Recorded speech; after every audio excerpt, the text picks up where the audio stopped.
Can you hear me? Jerry, Aye. Kevin, Aye. Howie, Aye. Doug, Aye. Pat, Aye. Jim, Aye. and Shauna. Aye. We're now in closed session. I would then make a motion. Okay, now go ahead, make a motion. We ready? You're ready. I had been in call and Okay. Amber. John, I'm sorry, did you want to say anything before? Okay, all right, I am going to make a motion, to approve resolution as presented, lines 3 through 6. Regarding the result of claims arising from the 2016 drawdown event at the Snell Road landfill, and authorize agent to finalize negotiations and terms for a final settlement and settlement agreement with the concurrence of this solid waste management board, which I am so moving. So, And would be in second. I'd just ask, is it make sense to do a roll call vote on this so that we're, Yep. Okay, Okay. ask for that, sure, we'll do a roll. Sure. Mike, Aye. Paul, Aye. Jerry, Aye. Kevin, Aye. Howie, Aye. Doug, I, Pat, Aye. Jim, Aye. and Shauna. Aye.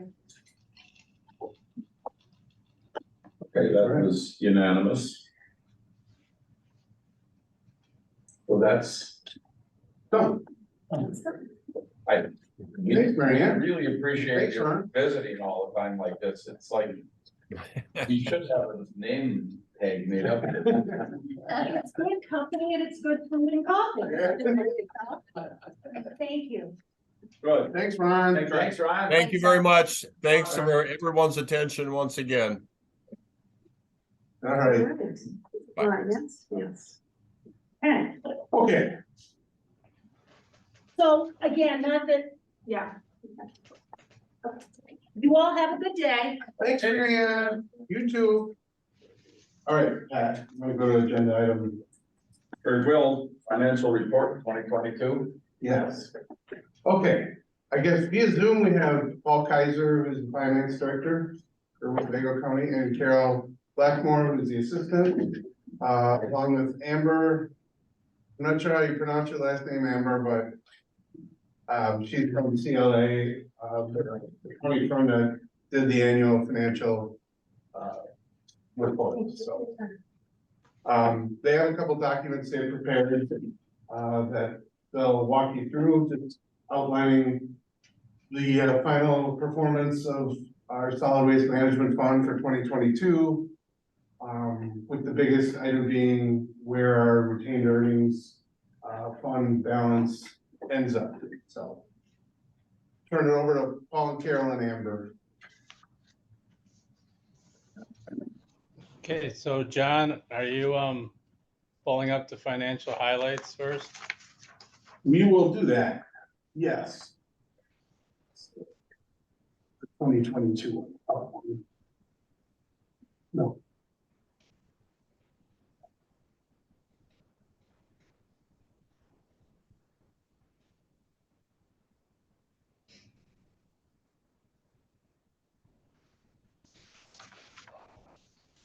Okay, can you see it?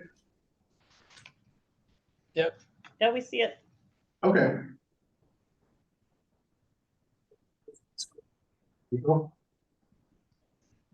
Okay, All right, good morning, everyone. So John has the page up. This report is basically just specific to the solid waste department. This report has been prepared for numerous years for our county board, and I just pretty much eliminated all the other funds and went specific on information for solid waste. The first paragraph touches on the audit and what the net position was at the end of 2022 from 2021 amounts. And we basically at the end of the year have 39,441,949 in our current net position, of which $31,082,006 are in the retained earnings in their unrestricted account. Basically, this reduction in total net position directly relates to investment mark-to-market adjustments and an adjustment based on the long-term care provision from FOF. At the end of 2022, the cash and investment balance was $36,278,439. Of that, $10.4 million is set aside for the Wisconsin Department of Natural Resources regulatory compliance relating to the long-term care of both of those sites. Below that, you'll see the solid waste fund original budget, revised budget, actuals for 2022. And you'll see that the revised budget for revenues was 10.2 million, actuals was 8.4, and that was pretty much all related to the mark-to-market adjustments. So that includes our general investing allocations that we allocate to solid waste and the 2 accounts held at US Bank for the long-term care provision. And if you have any questions, you can go ahead and stop me along the way. So down below it shows what each portion of that top line of revenues, where they were at percentage-wise. There are 5 different categories in revenue. We have the intergovernmental revenues, public service revenues, intergovernmental services, interfund revenue, and the non-operating. And that non-operating is a negative number based on that mark-to-market adjustment for all of the investment accounts. And that first paragraph at the top there touches on that. Basically, our allocations for general investing were $534,307, but the mark-to-market adjustment was roughly $2.4 million. I have a question for you. Okay. Do we have any sense of the, what we may have recovered or have, are on par to recover in 2023 so far from the mark-to-market adjustment? In total, the market has come up about $1 million for the whole county. I don't know what amount would be allocated to solid waste. We lost the total. We didn't lose. This is a net unrealized amount adjustment for accounting purposes, basically, only because that's what we have to do. Is if we sold all of our assets that we have, we would have had a $9 million total loss. We recovered about $1 million of that in 2023 so far. Okay, so the county itself, Paul, had a $9 million loss, of which the solid waste board's share was about 2.4, my understanding. Okay, so recovering $1 million, we're about 30%-ish or whatever. Okay, all right. Thank you. And the bigger point to make is that most of our all of our maturities mature to their full limit. So at that time, there is no net realized loss at market because our investments are very secure, very good investments. So we're not really going to have a market-to-market adjustment for the most part. It's just an estimate if that were to happen at this moment. Yes, sir. Got it. Thank you. And then the investments are also shown just a little bit further down, that the total loss for the county was $8.9 million. We'll jump back up to the expenses though. So the expenses for labor, travel, and capital were all under budget, 74% for labor, 53% for travel, and 59% for capital. The other operating expenses did go over, and that was related primarily to the adjustment to the provision for long-term care based on that FOF adjustment that we did not have entered as quickly as we could have in order for the board to do a budget adjustment. So that cost was $677,000 in the provision for long-term care. And last year it was actually a negative number because it went, it was more favorable in 2021 than it was for 2022. John, can you explain that? Explain what part. I'm trying to get a handle on what that adjustment was, how does Um, it become different from year to year? Because I'll start and hopefully Amber, if she has something to add, will go from there. Thoth is the company, the engineering corp that basically puts together this report for us. And then John has a copy of that.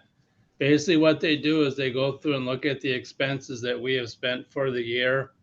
They look at what we might have to spend based on their analysis of ground, air, water, retention, and so forth. And they come up with an estimate based on new inflation rates, new cost of everything that's going to happen. And they basically give us a report that says this is what you need in your liability account. So based on the expenses throughout the year, we reduce our liability account by the money we spent for care of the long-term facilities. Then based on the report, we get a new liability number that we have to bring that up to, which was the 667 additional expense to get it to the liability number that they recommended. And they were recommending, we're still including additional costs in there resulting from, the groundwater extraction system, the unknown associated with the groundwater extraction system. So at some point in time, the financial report will have a new target, some new remedial measures that we'll have to, potentially, expense on. But we've been just leaving it because we still haven't got any kind of conclusion from the DNR as far as what we're gonna be required to do, versus the horizontal groundwater extraction system. So, Paul? Catch myself up. Am I to understand that when the solid waste board commingled its funds with the county, and the county invested this in a little better than money market returns, and we would benefit from that at the day,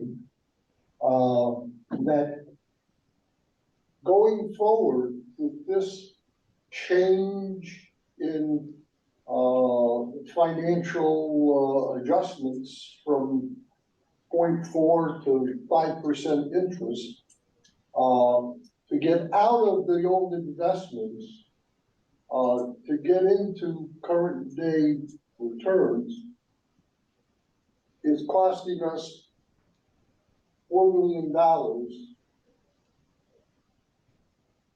to adjust. Am I to understand that that was the essence of what this has to say? That we lost money on our positive investments, just as those banks that failed in California did, because they had money out at 0.4%, and everybody was taking it out to get 5%. Paul, can I jump in here, Paul?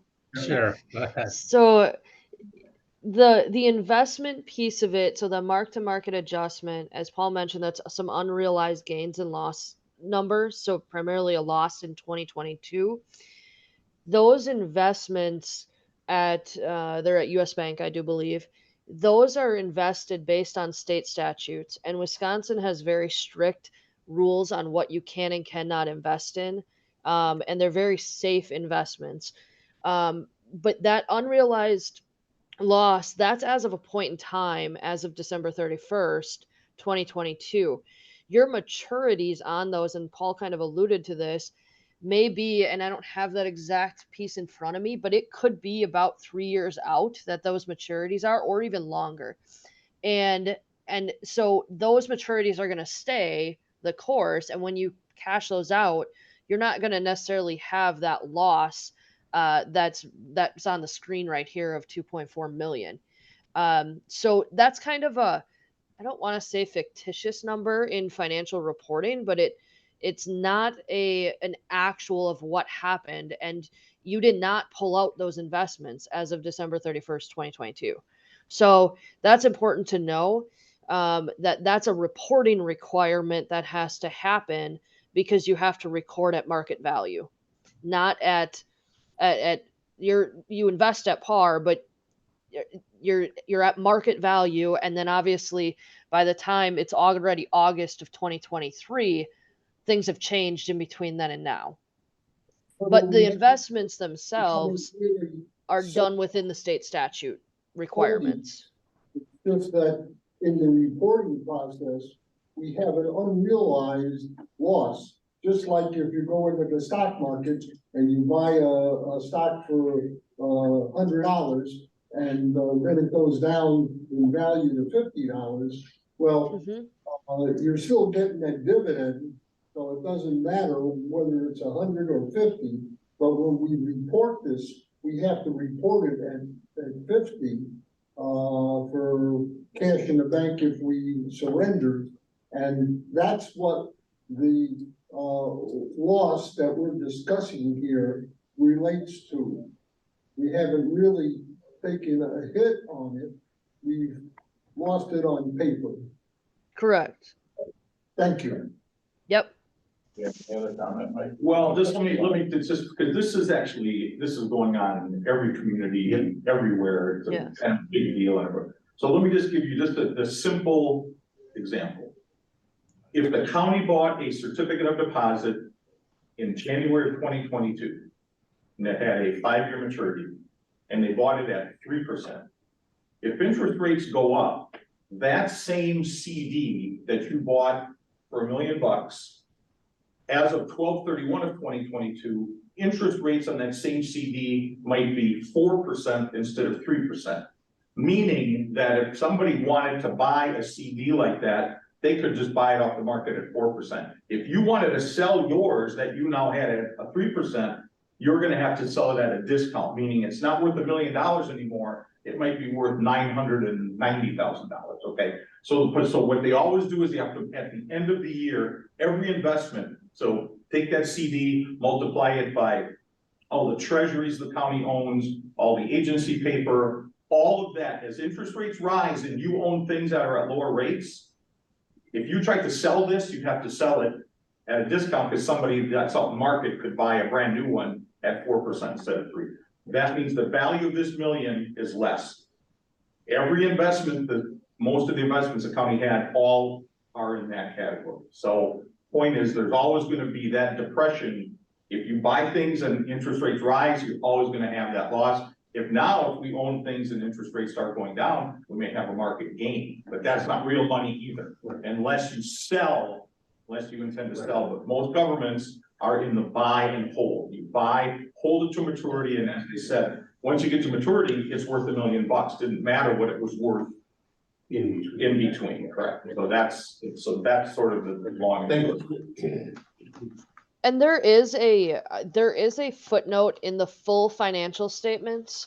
I'm trying to find the page.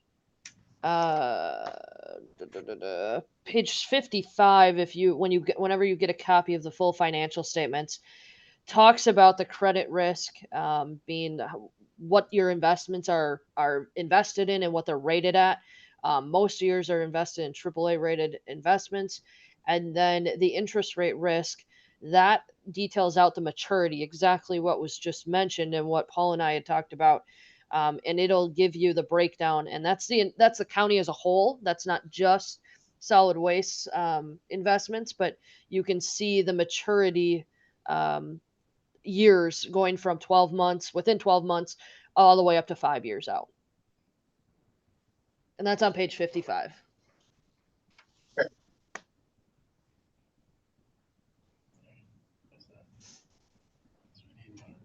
Any other questions at this point? Sorry if it's a little confusing, but. And that last table is all related to the US Bank investments. So in 2022, there was roughly $109,000 of interest recorded, but the mark-to-market adjustment was 668,000. So between the mark-to-market for the 2 US bank accounts, our general investing, and the long-term provision entry, that pretty much was the whole 3.8 deficit that you see up above there in the summary. My question would be, and Mike can help me out. This is all factual, this firm, or this accounting finance? Yeah. Right? Okay, so as a solid waste board member, how do I know that all the revenue and all this stuff, how do we know that it's the truth in reporting? You know, how can we track if we make $1 million and we look at all these numbers and all this stuff, how are we assured because one of our responsibilities of the board member here is to be sure that all this stuff is right. It's being segregated appropriately, is that what you're asking? Yeah, and the money and the dollars, they follow through. I don't know. Well, I mean, it's Is that what the audit's all about? Well, it's the responsibility of Clifton Larson to make sure that whatever the statutory connection is between the solid waste board and the county is appropriately then disseminated in its financial. Yeah, that was my biggest. I mean, that is their job, and obviously there's always a trust factor, and, you know, with regard to our relationship with the county itself and all of that, Okay. I think we can feel pretty confident. Yes, yeah. And can I just add to that? And that's a good question, because you talk about, you know, the mark-to-market adjustments and some of these non-cash items. One thing that the board can do to kind of monitor your operations is, if you look at the cash flow statement in the financial statements, we like to look at, are you generating enough cash to cover your capital asset acquisitions, or should you have any debt? You don't have any of that in the solid waste. So the cash flow from operations, and that has the investment piece. But if I take your cash flow from operations, you have about 1.1 million in cash generated from operations. You have $34,000 in grants that you added, and your capital asset acquisitions was about 300,000. So if we take the interest piece out of that, for 2022, and I'm just going to do some quick math here. If we take that out, you generated cash from operations less capital of about $909,000. So that's where we like to look and kind of pull some of that activity out, because you also have the proportionate share of the Wisconsin retirement system and and depreciation. All of that's in these revenue and expense numbers that, again, is not necessarily cash out the door. So that's another piece that we like to look at. So I just wanted to bring that up as a board of what you can look at from a financial standpoint.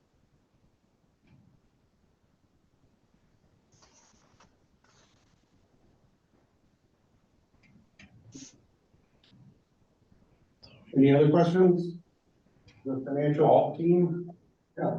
Now, these statements where it says a long-term care investment account interest worksheets, this relates to money that's basically in our retained earnings compared to what's in the state's fund. Are we still in the state's fund? Yeah, that summary at the bottom is the state escrow accounts that we have for the two sites that we're required to have for the year. So. Okay, that's the separate account that the state, that we paid into or had paid into. Right. For the landfill, and is held by the state of Wisconsin. Well, yeah. But that doesn't relate to what is in either our retained earnings, or it doesn't show up in the CAFR at the end of the year for the county. All that money is on top of what was within the boundaries of Winnebago County. Yeah, the right now, as Carol had mentioned, the unrestricted account balance at the end of 22 was $31,082,006. So that's what our retained earnings account was at. Is this a good time to ask what happened to the other 3 million? Well, they just went through that. Okay. That is completely separate. We have a separate, long-term care escrow accounts that amount approximately $10.4 million. Completely separate from this 31 million. So. And that's held at US Bank, not the state. US Bank. The disbursements are approved by the state. The We state. submit expenses every year and they approve disbursements from US Bank back into the general.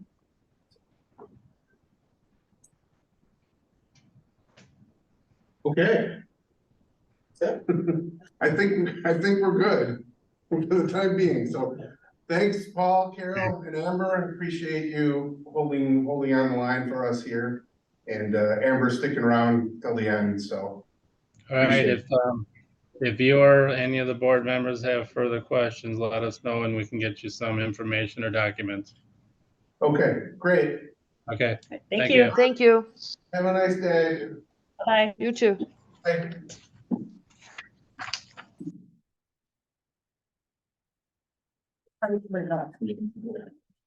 No action necessary on that. No.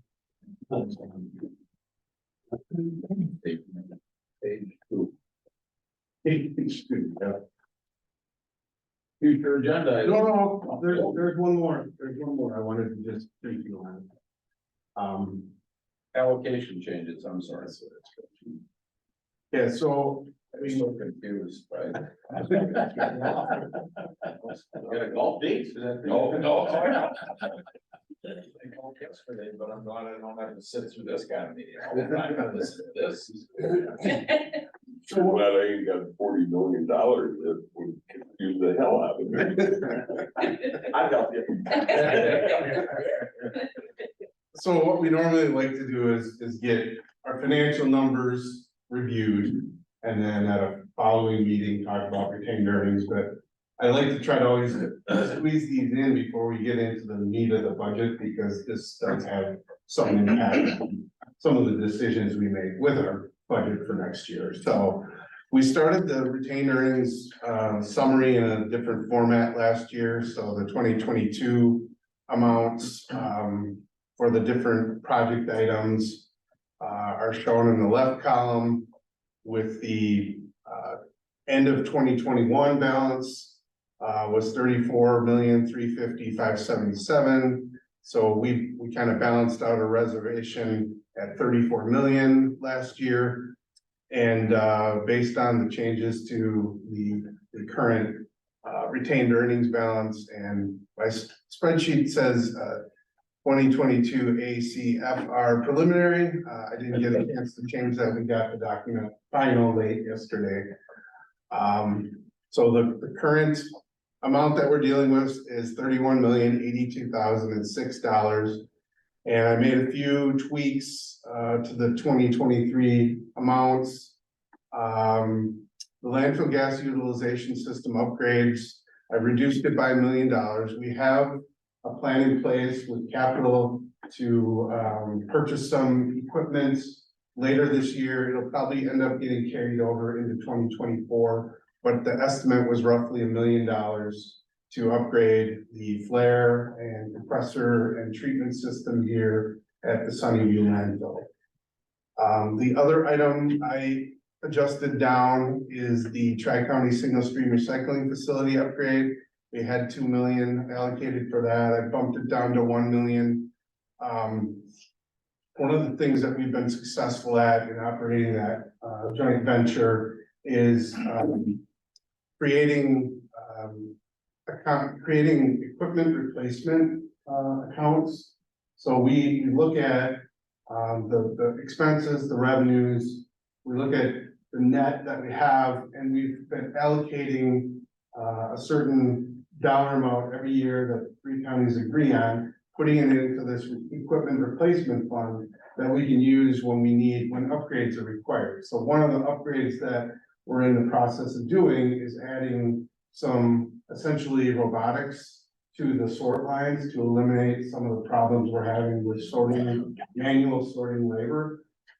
So we feel like we have a pretty good balance in that account. So it seemed natural to bump that down $1 million. So there's Paul have a question? Yes. Yeah, have we paid up, our share of, the cost of that facility by now? 2023 is the last year of us paying off that debt. So at the end of 2023, 2024, you'll see it's not showing any debt from that. Well, you know, 10 15 years years ago, later. 10 years ago, we wanted to pay the whole thing, they wouldn't let us. Right, You had to pay as you go. right. And So, this is the last year for paying off, the facility. the last piece of the building component of the facility, yeah, roughly 70,000. Look, I hope if I'm on this board, we make a decision never to borrow money. Doesn't make any sense. You're just amazed what O'Brien has been through.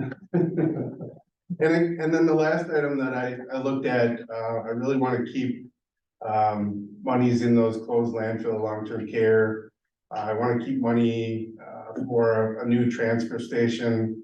I want to keep monies in that future landfill site development, purchase and development. PFAS impacts, we don't exactly know the extent of anything quite yet. There was a press release on Monday where the state of Wisconsin is going to have grant monies available specific to landfills for potential leachate pretreatment issues. The 3 county directors circulated some emails on Monday, and we are going to look into potentially applying for grants for 2024, 2025. Some of the information related to PFAS, whether it be in our leachate, whether it be in our groundwater, surface water, it appears that the window is pushing it out. So I guess I felt at least comfortable for this year of ratcheting that amount down from 5 million to 4 million. That puts us at a total reservation of 31 million, and our accounts will cover those allocation amounts. So if that's how I was recommending that we adjust these allocation amounts, and if the board feels that way, we would want to take a motion, take action on that. I move that we adopt the retained earnings reservation per our director's suggestion. Motion made and seconded to approve this document. All in favor of that motion signify by saying aye. Aye. Opposed? That is carried. Great. Thank you. Did everybody get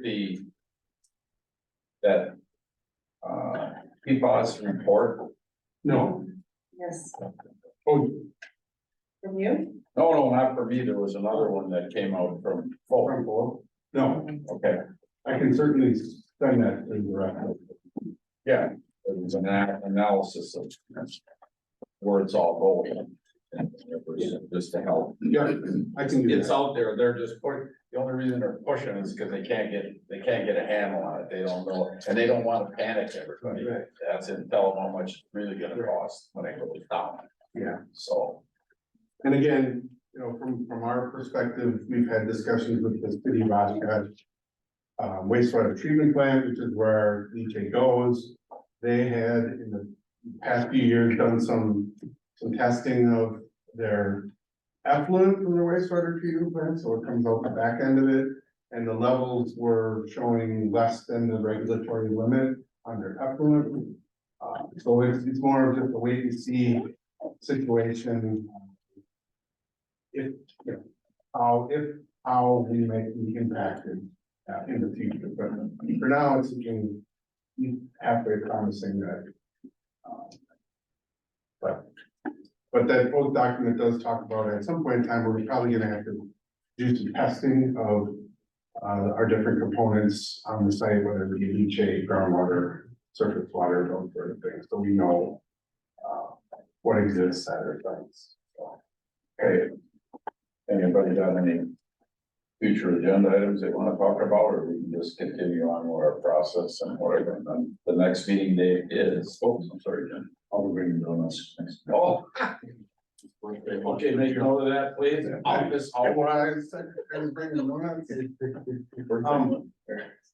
So the next meeting, I'm planning to have kind of a draft budget workshop to kind of walk you through where we're at, where we're going. So the game plan is to try by next week, Wednesday, to have kind of some budget documents that I would send out to you in advance, so you could peruse them before we talk about them. And then hopefully they're far enough along. I mean, I know some of the milestones that the county has been targeting are being delayed. The new financial system had some issues with uploading the labor and benefits into the financial software, so we were supposed to get that on a certain date, and we didn't get it uploaded until a week later, so everything's just kind of sliding a little bit, so, I mean, we'll try to get it in as close of shape as possible. And then walk you through where we're at with things on the 16th, and then hopefully be able to make some sort of recommendation to share that budget information with the county executive. The meetings with the executive are sliding a little bit too. They're sliding into the late August and into early part of September. So I don't have anything scheduled with the executive where we take our team and go meet with them, but kind of a little more fluid situation, we kind of find out information as we go on. But myself and Cassie and Kathy, who's not attending the meeting today, we're working behind the scenes to try to get all our ducks in a row as far as 2024 budget, and we'll have that information to be faced to review at the next meeting. So, So this is gonna be a bottom-up budget rather than what you had explained to us. They tried to have a top-down budget. It's back to. It's back to the normal. It's back to normal. Is that how it's worked out? Yeah. Thank you. Big change next year probably, but. Yes. I request to be excused on the 16th. Okay, yeah, that's fine. What would, you know, if I said. I need a roll call. Motion to adjourn? Second. Motion to adjourn and seconded. All in favor of that motion signify by saying aye. Opposed, that is carried. You're in the. Who made the motion? Myself. Mike did. Okay. Mike did, and he came early today. That's right, yeah, that's why.